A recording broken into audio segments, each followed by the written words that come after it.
بسم اللہ الرحمن الرحیم۔ پیارے بچوں، آج آپ کو سہانجنا کی کہانی سناتے ہیں۔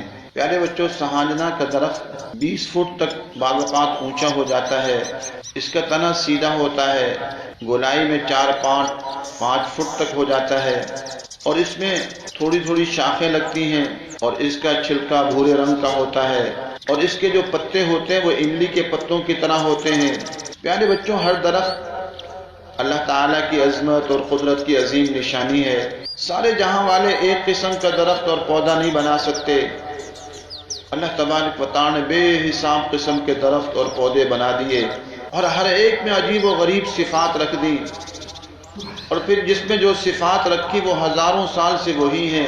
پیارے بچوں، ان درختوں کے پتے کام کے، ان کی لکڑیاں کام کی، اور ان کی جڑیں کام کی، اور ان کے پھول کام کے، اور ان کے اوپر آنے والے پھل کام کے، ان کے اوپر لگنے والی گوند کام کی۔ یہ ہر چیز اللہ تعالیٰ کی قدرت اور عظمت کی نشانی ہے۔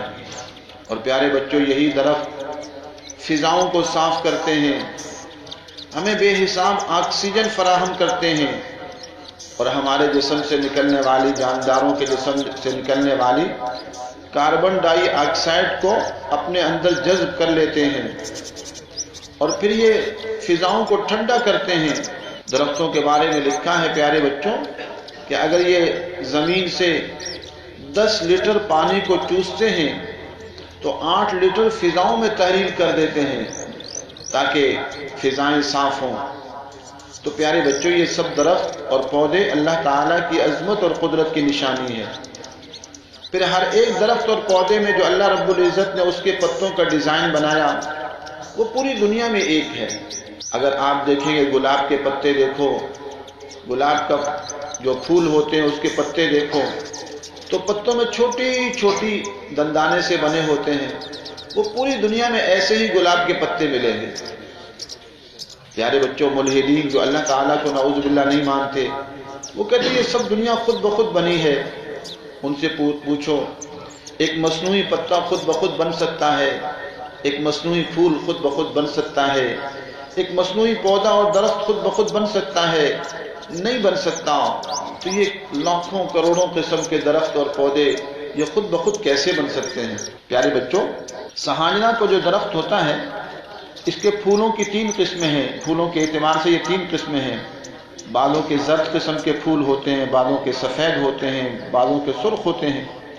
یہ پھول گچھوں میں لگتے ہیں، اور ان پھولوں سے شہد کی طرح کی تیز خوشبو آتی ہے، اور اس میں لمبی لمبی ان کی پھلیاں بھی لگتی ہیں۔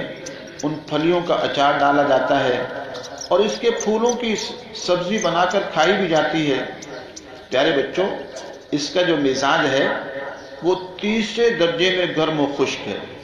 اس کا مطلب ہے کہ بہت زیادہ گرم ہے، پہلا درجہ تھوڑا، اور دوسرا درجہ زیادہ، تیسرا درجہ زیادہ گرم و خشک ہے۔ اس لیے پیارے بچوں، اس کو کبھی کبھی استعمال کرنا چاہیے، اور پھر اس کے ساتھ کوئی ٹھنڈی اور تر چیز بھی استعمال کرنا چاہیے طب نبوی صلی اللہ علیہ وسلم کی روشنی میں، کیونکہ یہ گرم و خشک ہے اور زیادہ ہے۔ اس سے زیادہ استعمال کریں گے تو نقصان بھی ہو سکتا ہے۔ لیکن پیارے بچوں، مجموعی لحاظ سے یہ فائدہ مند درخت ہے۔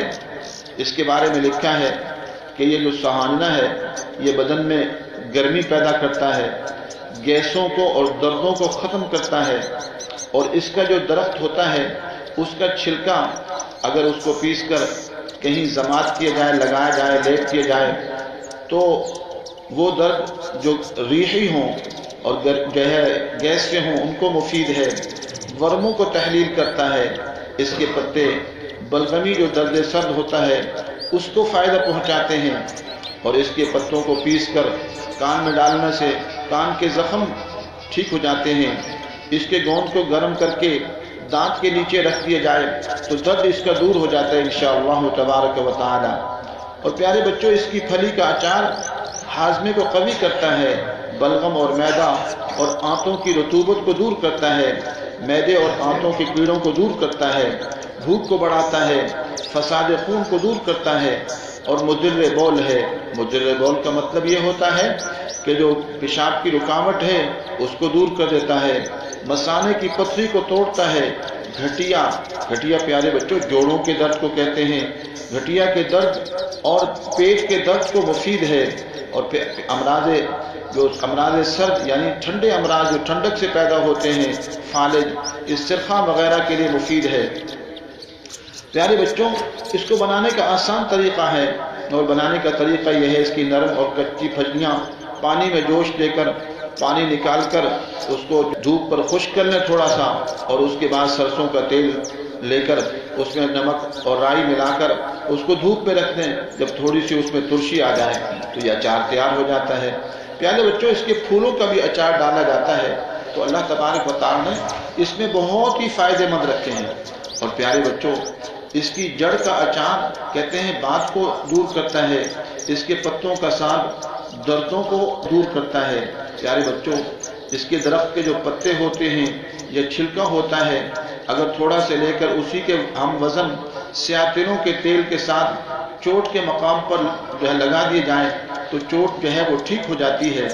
اور پیارے بچوں اس کے پتے وغیرہ سرسوں کے تیل کے ساتھ لگانا خارش وغیرہ کو مفید ہیں۔ اور ایسے ہی پیارے بچوں اس کے جڑ کا جو شیرہ ہوتا ہے ہر قسم کی بات کو مٹا دیتا ہے۔ پیارے بچوں اس کی پلیاں کچھ تھوڑا سا کھانے سے بڑا ہوا پیٹ جو ہے وہ ٹھیک ہو جاتا ہے، انسان کا رنگ درست ہو جاتا ہے، جسم میں قوت آ جاتی ہے، بھوک بڑھتی ہے اور جسم کو طاقت دیتا ہے، اور انسان کا جسم فرما ہو جاتا ہے۔ اس کے درخت کا جو چھلکا ہے اس کا لیپ اگر گلے کے ورموں کو کیا جائے تو گلے کے ورم ٹھیک ہو جاتے ہیں۔ اس کے لیپ کرنے سے بڑی ہوئی تلی چھوٹی ہو جاتی ہے۔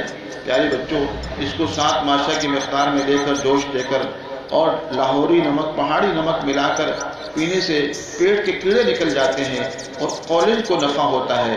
قولن کی بیماری پیارے بچوں آج کل عام ہے، جو ناف کے نیچے کبھی کبھی آپ کو درد ہوتا ہے اور کافی کچھ عرصہ تک درد رہتا ہے، لوگ سمجھتے ہیں پتہ نہیں کیا بیماری ہے، تو یہ قولن کی بیماری ہوتی ہے، بڑی آنت کی۔ اس کے لیے یہ جو اس کے بارے میں لکھا ہے یہ اس کے لیے مفید ہے۔ تو پیارے بچوں ایسے ہی اس کے جو جوشاندہ ہوتا ہے، اس کے جوشاندے کا جو ہلکا سا ناک میں ڈالنے سے فالج اور نقوہ اور آدھے سب کو جو ہے وہ فائدہ پہنچتا ہے۔ پیارے بچوں ایسے ہی بلغم کی وجہ سے اگر درد ہو تو اس کے پتوں کو پیس کر لگانا چاہیے، لگانے سے فائدہ ہوتا ہے۔ اور خراب زخموں کو اس کے پتوں کا لیپ کرنا نفع پہنچاتا ہے۔ اور اس کی جڑ کا جو چھلکا ہوتا ہے پانی میں پیس کر کان میں ٹپکانے سے پھنسی وغیرہ جو ہے وہ آرام آ جاتا ہے انشاءاللہ تبارک و تعالی، اور کان کے کیڑے مر جاتے ہیں۔ اور اسی طرح پیارے بچوں اس کی تازہ جڑ کا رس گائے کے دودھ کے ساتھ پینے سے رکا ہوا پیشاب کھل جاتا ہے، مثانے کی پتھی نکل جاتی ہے، بھوک بڑھ جاتی ہے انشاءاللہ تبارک و تعالی۔ لیکن پیارے بچوں جیسے میں نے آپ کو بتایا کہ یہ چونکہ زیادہ گرم و خشک ہے، اس لیے تھوڑا سا احتیاط سے استعمال کرنا چاہیے۔ کبھی استعمال کیا کبھی چھوڑ دیا، اور اس کے ساتھ کوئی ٹھنڈی چیز اور تر چیز بھی استعمال کی طب نبوی صلی اللہ علیہ وسلم کی روشنی میں۔ پیارے بچوں ہم سب کو اور آپ سب کو چاہیے کہ آج کل اعصابی کمزوری اور ضعف اعصاب بہت زیادہ ہو رہا ہے، ہاتھ پاؤں کبھی ٹھنڈے ہیں کبھی گرم ہیں، کبھی چکر آ رہے ہیں، کبھی چڑچڑا پن ہے۔ اس کی وجہ یہ ہے پیارے بچوں کہ آج بچے اور بڑے اچھی چیزیں نہیں کھاتے، سبزیاں نہیں کھاتے، پھل نہیں کھاتے اور خشک پھل نہیں کھاتے، اور جو ہے چٹپٹی چیزیں کھاتے ہیں جو نقصان دہ ہیں۔ یہ پھلوں میں اور سبزیوں میں اللہ تبارک و تعالی نے بہت ہی فائدہ رکھا ہے، ہمارے اعصابی نظام کو کمزور کرتے ہیں۔ اور پیارے بچوں جب اعصاب کا نظام کمزور ہوتا ہے تو پھر مالی خوریہ کی بیماری ہو جاتی ہے، انسان بہتی باتیں کرتا ہے، الٹی سیدھی باتیں کرتا ہے، اور پھر وہ آگے بڑھ جائے تو اور بیماریاں پیدا ہو جاتی ہیں جسے رعونت اور حمق کہتے ہیں۔ انسان جو ہے وہ کبھی جو ہے وہ لڑتا ہے، جھگڑتا ہے، لوگ کہتے ہیں کہ اس پر جن آ گئے ہیں، حالانکہ یہ ایک بیماری ہے دماغی کمزوری کی۔ پہلے نسیان آتا ہے، پھر مالی خولیہ ہوتا ہے، پھر جو ہے وہ مالی خولیہ آگے بڑھتے رعونت اور حمق کی صورت بن جاتی ہے۔ یہ صورتیں اسی لیے پیدا ہوتی ہیں کہ پیارے بچوں آج ہم صحت مند چیزیں نہیں کھاتے، یہ بازاروں میں ملنے والی ٹافیاں اور یہ بازاروں کی مٹھائی اور یہ فاسٹ فوڈ جو ہے یہ سارے نقصان دہ ہیں، اور یہ بسکٹ نقصان دہ ہیں۔ تو پیارے بچوں پھلوں اور سبزیوں کا استعمال کیا کرو، اور اس کے ساتھ ساتھ یہ کوشش کیا کرو دودھ دہی کا استعمال کیا کرو، اور یہ بازاری ٹافیاں اور یہ بازاری بسکٹ اور یہ نمکو اور یہ پاپڑ اور یہ بند ڈبے کے دودھ انتہائی نقصان دہ ہیں، اور بازاری مٹھائیاں انتہائی نقصان دہ ہیں، اور بوتلیں یخ بوتلیں یہ انتہائی نقصان دہ ہیں۔ پھلوں کا جو ہے وہ جوس بنا کر تازہ جوس پیا کرو۔ یہ جو بازاروں میں بند ڈبوں میں جوس مل رہا ہے یہ جوس نہیں ہے، اس کے لیے اس میں ایسڈ ڈالے گئے ہیں، صرف شیرہ بنا کر اس میں ایسڈ ڈال دیے گئے ہیں، خوشبو لگتی ہے کہ یہ آم ہے، یہ جو ہے وہ سیب ہے اور یہ فلاں ہے، یہ کچھ بھی نہیں ہے، خاک بھی اس میں نہیں ہے، اور یہ نرے امراض ہیں۔ اس لیے آج کل بچے اعصابی کمزوری کا شکار ہو رہے ہیں، تھوڑا سا کام کرنے سے تھکاوٹ ہو جاتی ہے، چلنے پھرنے سے تھکاوٹ ہوتی ہے، چکر آنے لگتے ہیں، یہ ضعف اعصاب کی علامت ہوتی ہے۔ اس لیے پیارے بچوں، اللہ رب العزت نے اس کے لیے ہمیں پھل دیے ہیں، ہم پھلوں کا استعمال کریں، خشک پھلوں کا استعمال کریں، اور پھر ان کے مزاج کو دیکھ کر استعمال کریں۔ اگر مزاج زیادہ تر گرم و خشک ہے تو گرم خشک کے ساتھ ٹھنڈی اور تر چیزیں استعمال کریں، اگر ٹھنڈی ہے تو اس کے ساتھ گرم چیز استعمال کریں، تر ہے تو اس کے ساتھ خشک چیز استعمال کریں، طب نبوی صلی اللہ علیہ وسلم کی روشنی میں، اور اسراف سے بھی بچنے والے بن جائیں۔ اللہ تبارک و تعالی ہم سب کو اچھے کاموں کی توفیق نصیب فرمائے۔ السلام علیکم ورحمۃ اللہ۔